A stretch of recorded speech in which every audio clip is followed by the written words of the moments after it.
everybody, I'm Joe Balog. We're out here on Lake St. Clair doing a little drop shot fishing today.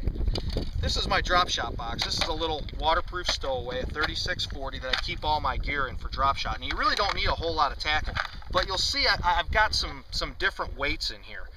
Traditionally, when we're fishing in rocky areas on Lake Erie, I like big round cylinder style weights that get down. I'm sorry, not cylinder, but round ball style weights that get down to the bottom real quick and stay there. But today, because we're fishing around a lot of weeds, we're going to probably want to use more of these cylinder style weights. That's when the weights like this really come into play, these long skinny ones.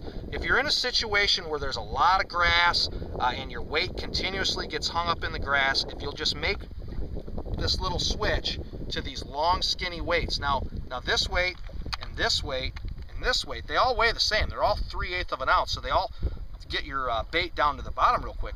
But this one will slide through the grass a lot better than these bulkier ones. So if you're fishing around a lot of weeds or real snaggy rocks, that's the way to go. They do kind of tip on the bottom at times, and it's tough to tell if you got a bite. So unless you really need them, you're better off usually fishing more of the round ball style. But in the weeds, definitely that's the way to go.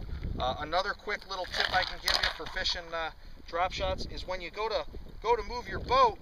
You know, a lot of people wonder what in the heck they're going to do to hook this thing on their rod so they don't get all tangled. I've just got a bunch of these little Velcro ties, and this is nothing more than just little cord ties, you know, for doing your computer cords and things. You can get them at Lowe's and a bunch of different hardware stores, and just that little tie holds the weight real good. You don't need to hook the hook up.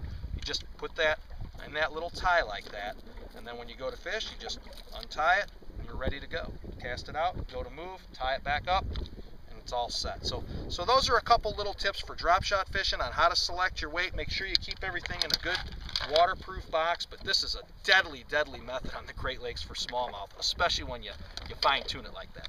I'm Joe Balog. See you soon.